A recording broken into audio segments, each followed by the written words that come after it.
আসছো নাকি?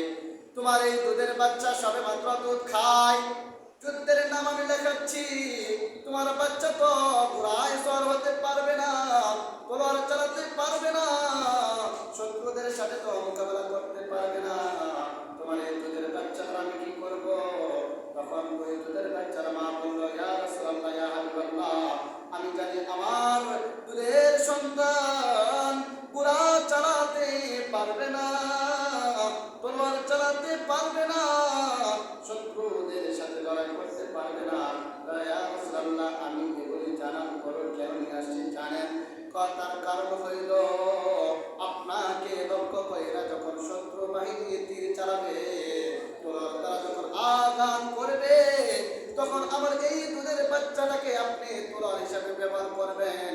যখন তীর চালাবে তখন আমার এই দুধের বাচ্চাটাকে তীর দ্বারা আপনাকে হেফাজত করবেন। যখন আপনাকে লক্ষ্য করে তীর চালাবে তখন আপনি আমার এই দুধের বাচ্চা দ্বারা নিজেকে হেফাজত করবেন, যেন আপনার শরীরে কোনো আঘাত যেন না লাগে। এই ছিল নবীজি আশিক। আল্লাহ তো এটাই বলেছেন, ওয়াল আসরি ইন্নাল ইনসানা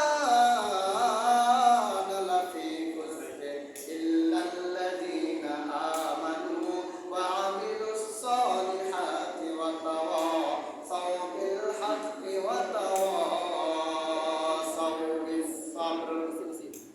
তবে যারা ঈমান আনয়ন করেছে তারা ব্যতীত সমস্ত ব্যক্তিরা ক্ষতিগ্রস্ত। আবার যারা নেক কাজ সম্পাদন করবে, সৎ কাজ যারা করবে তারা ব্যতীত ক্ষতিগ্রস্ত। সৎ কাজ আবার কি?